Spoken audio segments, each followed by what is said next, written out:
Man-made or natural? You tell me. Odd. Good morning. It's still a little darkish, but I have some flat trail, so I thought I would go ahead and do the morning report. I left camp at about 6 and it was pretty dark. Pretty soon I'm not going to be able to leave that early. Not because I'm scared of hiking in the dark, but because of the obstacles on the trail, like rocks and stuff that you can't see real well. I just don't think it's a smart move. Even with the headlamp, it's sometimes difficult to see things well. It's about 6:30 now. There might be someone coming upon me because I saw someone stealth camping.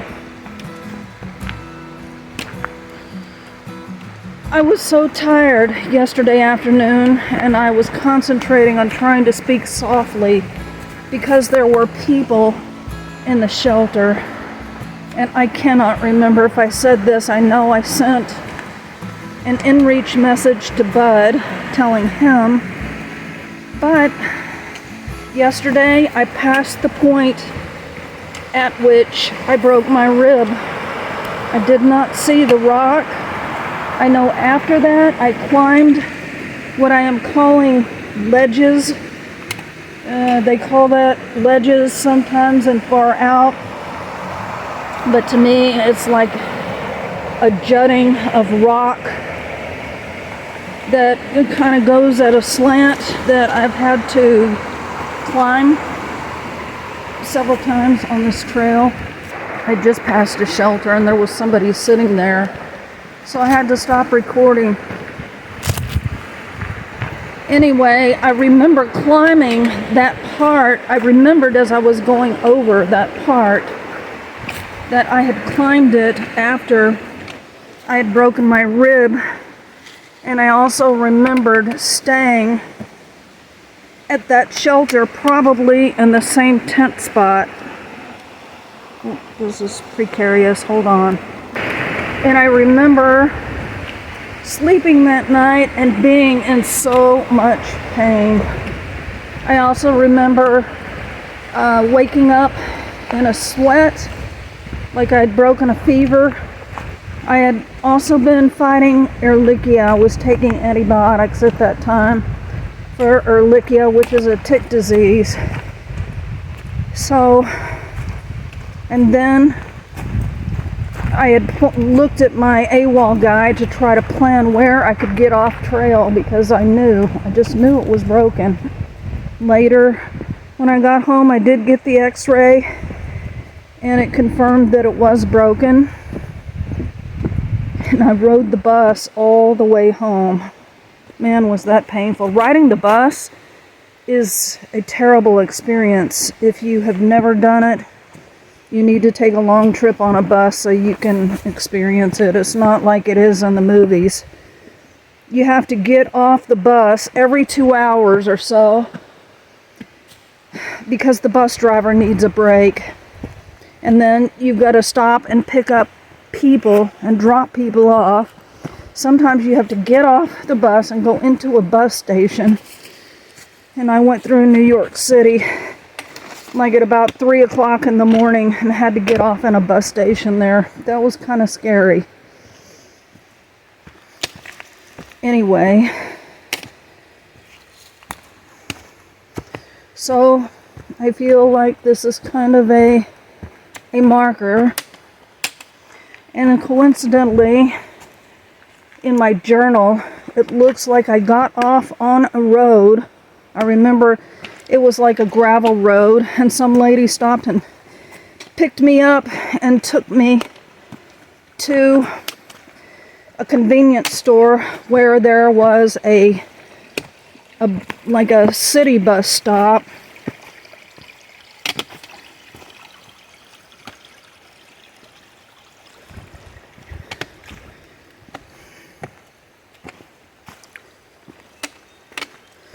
So I could take that into Rutland. But the road that I got off, the mile marker there, was something like 666.7. I thought that was interesting. Anyway, my plan on the original itinerary I did was to do about 15, just like yesterday.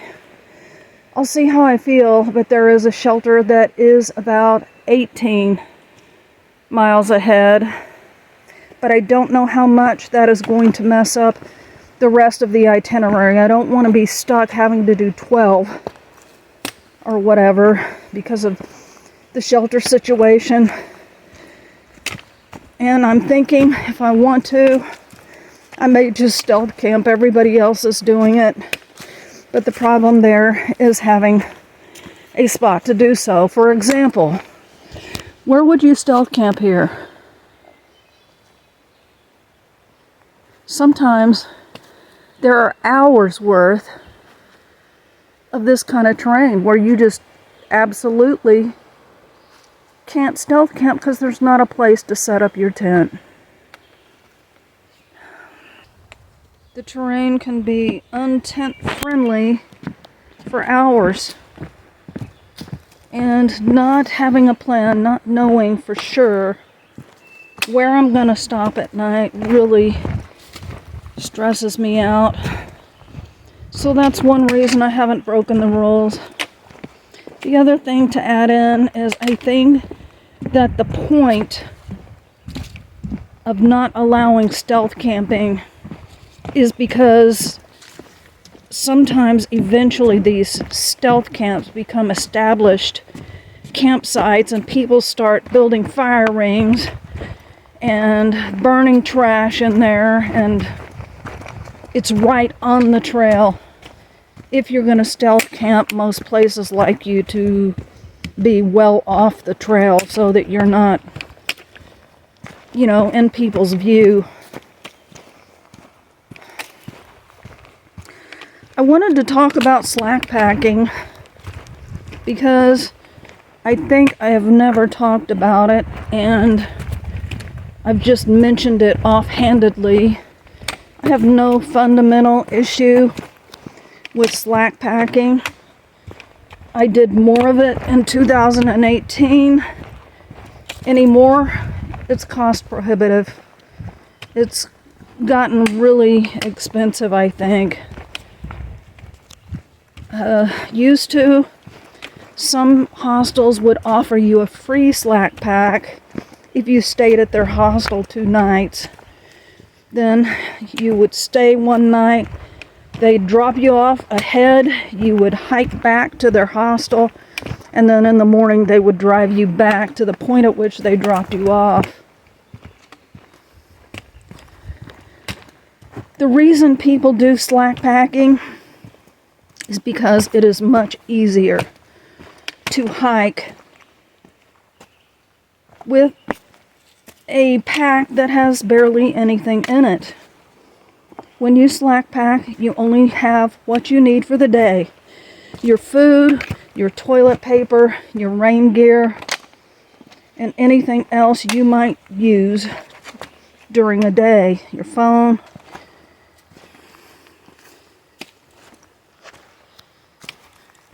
You don't have to carry your tent. You don't have to carry your sleeping pad or your quilt or sleeping bag. You don't have to carry 5 days worth of food.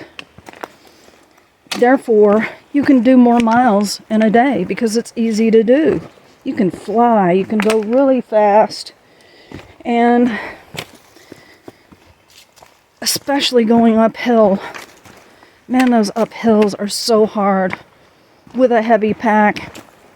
There's also something that I have not mentioned. I mentioned the balance issue with a heavy pack, let's say 30, since that's what I'm carrying. When you're going up a really steep climb, like say climbing a rock, you really have to bend over like this. Otherwise, the weight of your pack pulls you back and sets you off balance when your pack is heavy.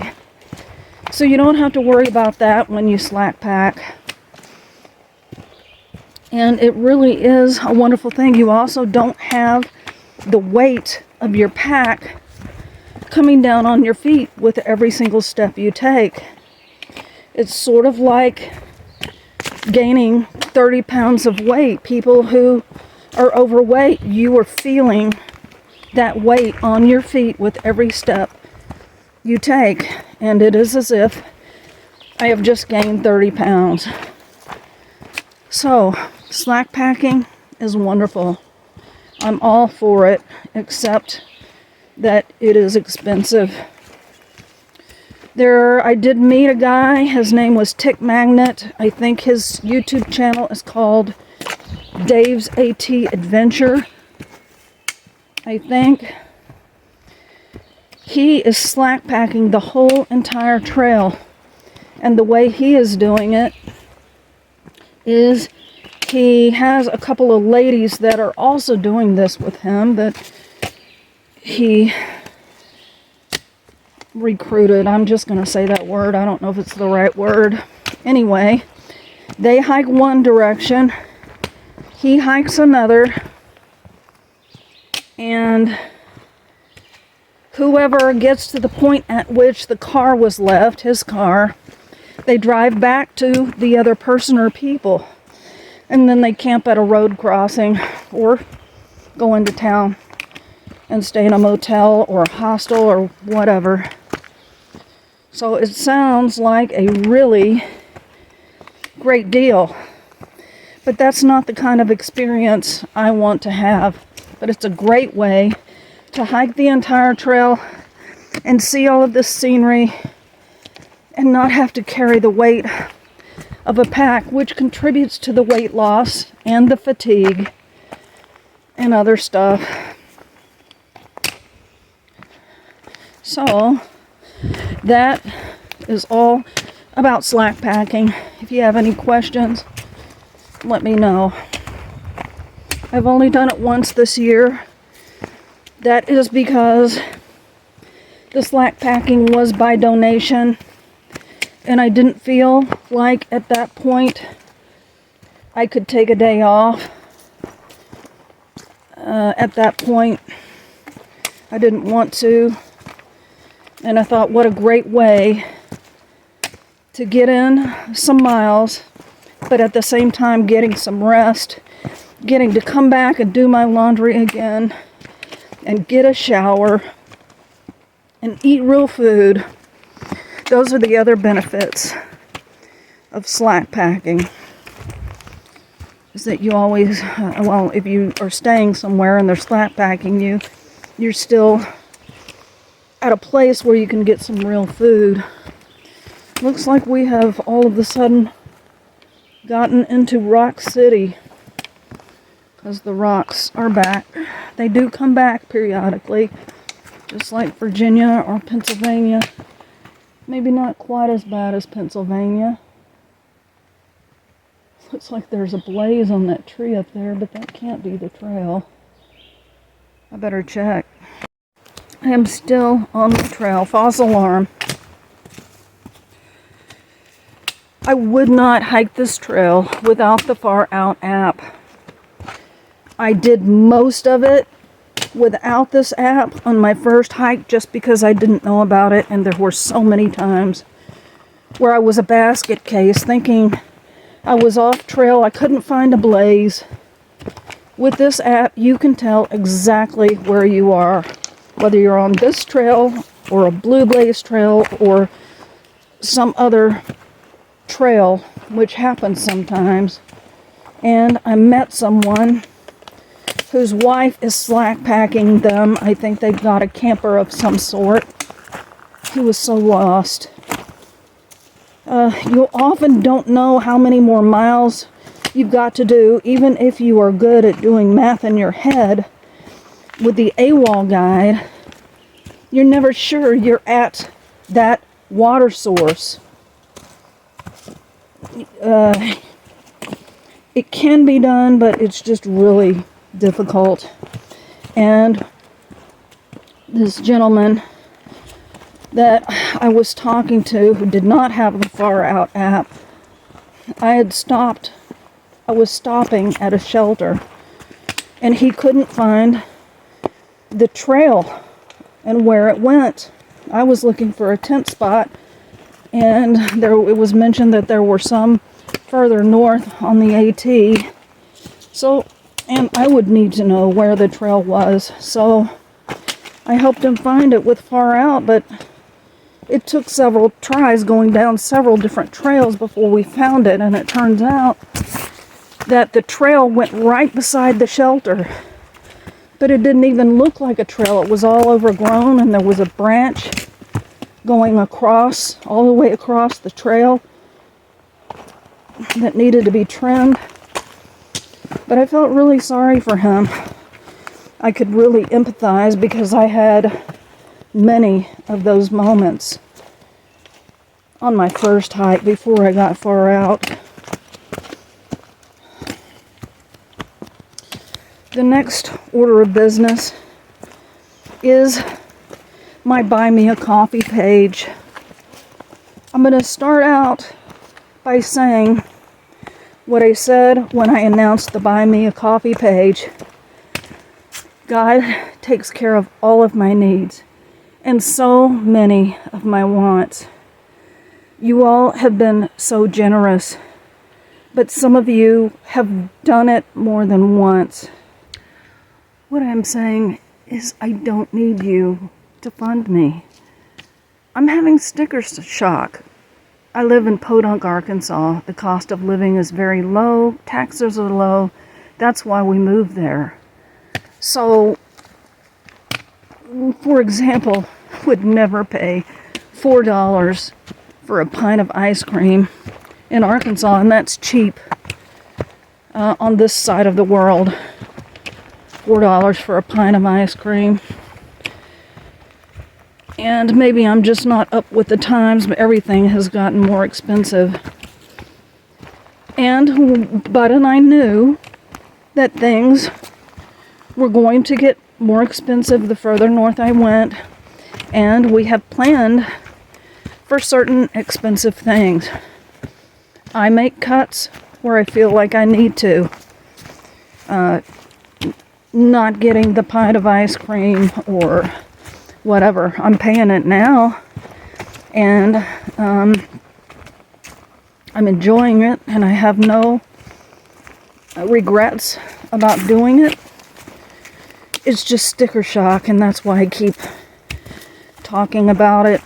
I grew up in a family of meager means, and as many children do, I took on the worries and fears of my parents.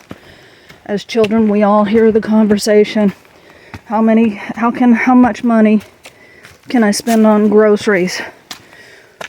I don't get paid until, we can't afford this. We can't afford that. And that is just some of the poop. Speaking of poop, that looks like some. That is just some of the poop that I'm working through. We all have poop. And if you're not working through it, if you've just put a Band-Aid on it, or if you've covered it up like a cat covers poop in a litter box, it's still there. It still stinks. It's still affecting the rest of the box. Pretty soon, it gets so full, it can't be covered. So, if you got poop, don't ignore it. Don't say, well, that was just in the past, because it's still there if you don't deal with it. However God leads you to deal with it. But please deal with it rather than just covering up or acting like it's not there. Because everybody else knows it's there. They can see the lump. And, for example, my fears about finances and money are coming out right now because maybe I've never dealt with it. And I need to deal with that. I hate numbers. I'm really not a good money manager. I've gotten better over the years. But we're all making choices. So I'm trying to say this in the right way. And I hope you take it in the spirit in which I'm intending it. I have appreciated every gift you've given me, and you are a part of my hike. But those of you who are praying for me only are also a part of my hike. I could not do this without your prayers. So thank you for that. Without your kind comments. What a blessing. I never expected to even have as many followers as I do. And your kind comments and your support means so much to me. Those who are leaving unkind comments, not so much. But I just started this channel for my friends and loved ones and for my own memory's sake. And I guess I'm repeating myself. I just don't want anybody to be giving because you think that I need it. If you want to give to me, you give because you want to. Or you're feeling prompted to. And make sure it's God and not a demon prompting you if you choose to do it. I don't think any more of the followers who have donated than the ones who have not donated. And sometimes I don't even know because it's done anonymously or it's done by a name that I don't recognize. But I do pray that God would bless each and every one of you for being a part of my hike. It means the world to me. All of your prayers mean the world to me. All of your kind comments and your support mean the world to me. Letting me be me means the world to me because I haven't always had that, and it's meant too much to me. People's opinion of me. So now I don't need a positive opinion from other people anymore because I am secure in who I am in Jesus and who He made me to be. But your kind opinions and comments and just allowing me to say what I want to say or be who I am means the world to me because I have censored away so much of my life for fear that it wouldn't be accepted. So I guess I have blathered on enough for the morning report. I am 99.9999999% sure this is the road that I started walking down and I got picked up, and it feels really good to be passing this point. Just so happens that the trail goes back this way. The trail continues on down this road. That trail went nowhere. And far out says it goes this way. Another live example of how necessary the Far Out app is, or how much easier and more stress-free it can make your hike. What a treat. These vault toilets typically do not stink, and they have their own toilet paper. And I did use it. I'm sorry I'm talking so much today, but there was something else I wanted to bring up, and that is that this state too is having tree issues. I have seen a lot of dead trees, and on one of the shelters I am considering, there are multiple comments about hearing trees fall in the woods. One heard 2 trees fall while they were staying there. And at this state, I believe it is the ash trees that they're attacking. I think it's called the ash borer. But if you are planning on hiking this trail, you may want to consider doing it soon while there are still some trees.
Something just tells me this means something, but I have no idea what.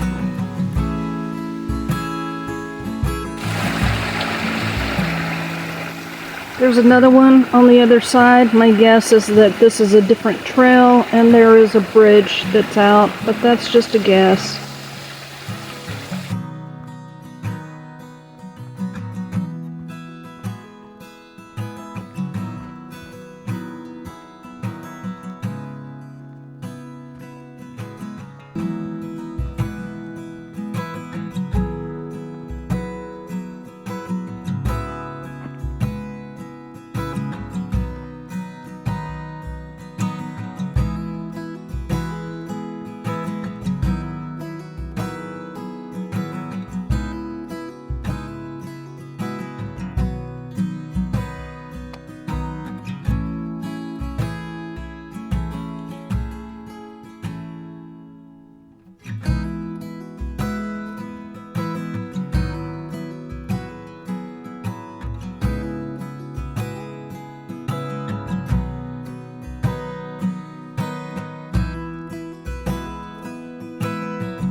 I just had some most awesome trail magic back in that parking lot I just passed.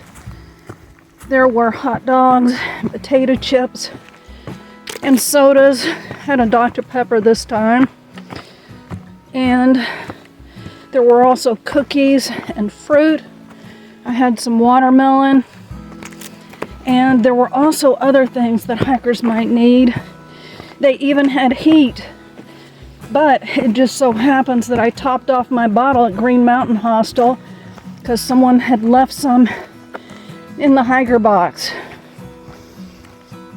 So that was most excellent. I had 2 hot dogs and a bag of potato chips also. And right now I feel like a tick about ready to pop. And I've still got a ways to go. It's about 1:45, and I still haven't made up my mind whether I am going to do around 15 today or go to the next shelter and do 18. We'll see how I feel when I get to the shelter.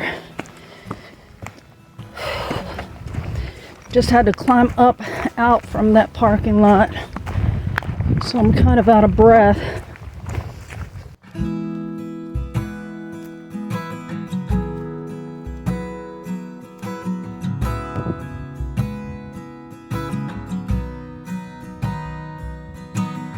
Went over this scary bridge, and this scary bridge was scary. It was bouncing the whole time.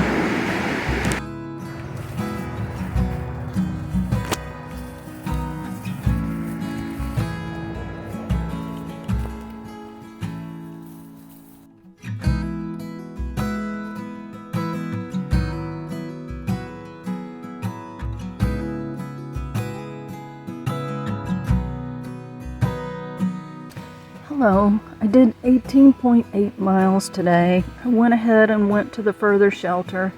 This is the one where there's supposed to be all of the falling trees, so I'm praying hard that God will send his angels to hold up all of the trees around my tent. The last 3 miles, 3.8, were terrible. It was a very steep climb for the most part with rock scrambles, and it was tough. And this is a good reason why I always think hard when I say, am I gonna do 15 miles or I'm gonna do 18 miles? Because you never know what those last few miles are gonna be like. You can never count on it. You can sort of see what the terrain looks like in AWOL Guide or on Far Out, but you never know how steep it's really going to be, or whether there are going to be rock scrambles, or even on the descents. Sometimes when there are rocks, and it's steep, it makes for a very slow, tedious, stressful descent. So there were parts of the woods today that were very pretty, and the weather, especially in the first part of the day, was very nice. I did work up a sweat toward the end of the day, and it has been extremely nice. I hear it's supposed to be nice through the weekend. We shall see, because it's constantly changing. At least I'm talking about the forecasts. So I guess that is it for today. This is Rebound, signing out.